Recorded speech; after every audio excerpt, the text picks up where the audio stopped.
ખેડૂતોના ખેતરમાં જે બળજબરીપૂર્વક વીજ થાંભલા નાખવામાં આવી રહ્યા છે તેના કારણે રાજકારણ ગરમાયું છે। થોડાક દિવસ પહેલાં કોંગ્રેસ દ્વારા ટ્રેક્ટર રેલીનો કોલ આપવામાં આવ્યો હતો।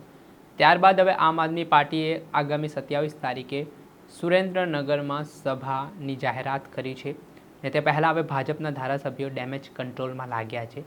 શું સમગ્ર મામલો છે? શું આ ડેમેજ કંટ્રોલ 27 તારીખ પહેલાં થઈ શકશે કે પછી આપ સભા કરવામાં સફળ જશે?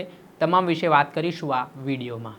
વૈષ્ણવજન તો તેને કહીએ જે પીડ પરાઈ જાનાને રે। દર્શક મિત્રો, નવજીવન ન્યૂઝમાં આપનું સ્વાગત છે। વાત કરીએ તો આ દિવસોમાં ખેડૂતો માટે માથાના દુખાવા સમાન બનેલો વીજ થાંભલાનો પ્રશ્ન દિવસે ને દિવસે જટિલ બનતો દેખાઈ રહ્યો છે। સરકાર મૌન દેખાઈ રહી છે ને આ ઘટનામાં ખેડૂતો ખૂબ નારાજ જોવા મળી રહ્યા છે।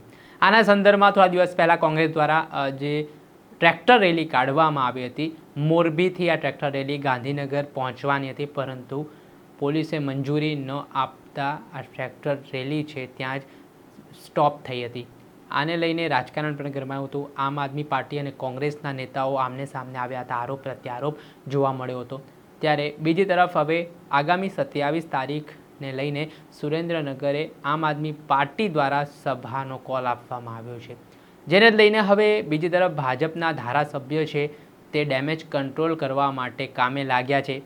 ગઈકાલે ધાંગધ્રાના ધારાસભ્ય પ્રકાશ વરમોરા છે તે કોંઢ ગામના લોકોને મુલાકાત કરવા માટે પહોંચ્યા હતા, મળવા પહોંચ્યા ને તેમણે ખેડૂતોને આશ્વાસન આપ્યો અને કૃષિ મંત્રી જીતુ વાઘાણી સાથે તેમની બેઠક કરાવવામાં આવશે તેવી વાત કરવામાં આવી।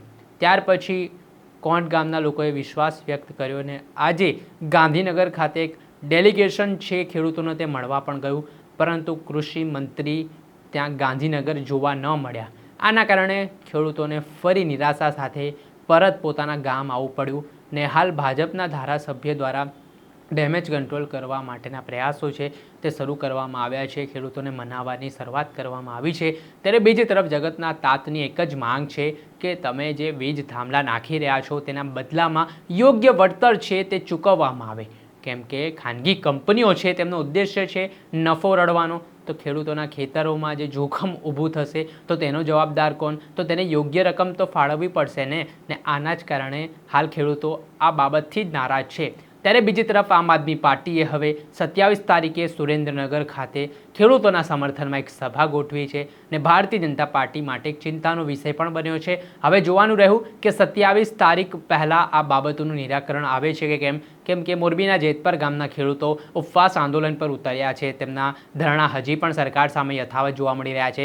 ખૂબ મનામણાના પ્રયાસો થઈ રહ્યા છે, ડેમેજ કંટ્રોલ કરવાના પ્રયાસો થઈ રહ્યા છે, પરંતુ ખેડૂતો હવે પોતાની લડાઈ લડી લેવાના મૂડમાં દેખાઈ રહ્યા છે। હવે કોઈ પણ રાજકીય પક્ષનો સહારો લીધા વગર પણ ખેડૂતો કહી રહ્યા છે કે અમને અમારો હક અને અધિકાર જોઈએ। પક્ષ કોઈ પણ હોય તેનાથી અમને કોઈ લેવા દેવા નથી, પરંતુ ખેડૂતનું કામ થવું જોઈએ ને હાલ આ સ્થિતિ વચ્ચે કોંગ્રેસ હોય, આમ આદમી પાર્ટી હોય તે વિપક્ષ તરીકે આમ ભાજપને ઘેરવાના પ્રયાસો કરી રહી છે, પરંતુ આ બાબતે હવે એ જોવું રહ્યું કે 27 તારીખ પહેલાં કંઈક ખેડૂતો માટે સમાચાર આવે છે કે પછી સુરેન્દ્રનગરમાં એક મોટી સભા આમ આદમી પાર્ટી કરી રહી છે તે સફળ થાય છે તે આવનારા સમયમાં ખબર પડશે। પરંતુ હાલની સ્થિતિ પ્રમાણે અલગ અલગ વિસ્તારોના ધારાસભ્ય જે ભાજપના છે, સાંસદ સભ્યો છે તે ખેડૂતોને મનાવવા કામે લાગ્યા હોય તેવી માહિતી સૂત્ર દ્વારા મળી રહી છે। દર્શક મિત્રો, આવા જ નવા વિડીયો સાથે આપને માહિતગાર કરતા રહીશું, એટલે નવજીવન ન્યૂઝ જોતા રહો, લાઇક કરો, શેર કરો।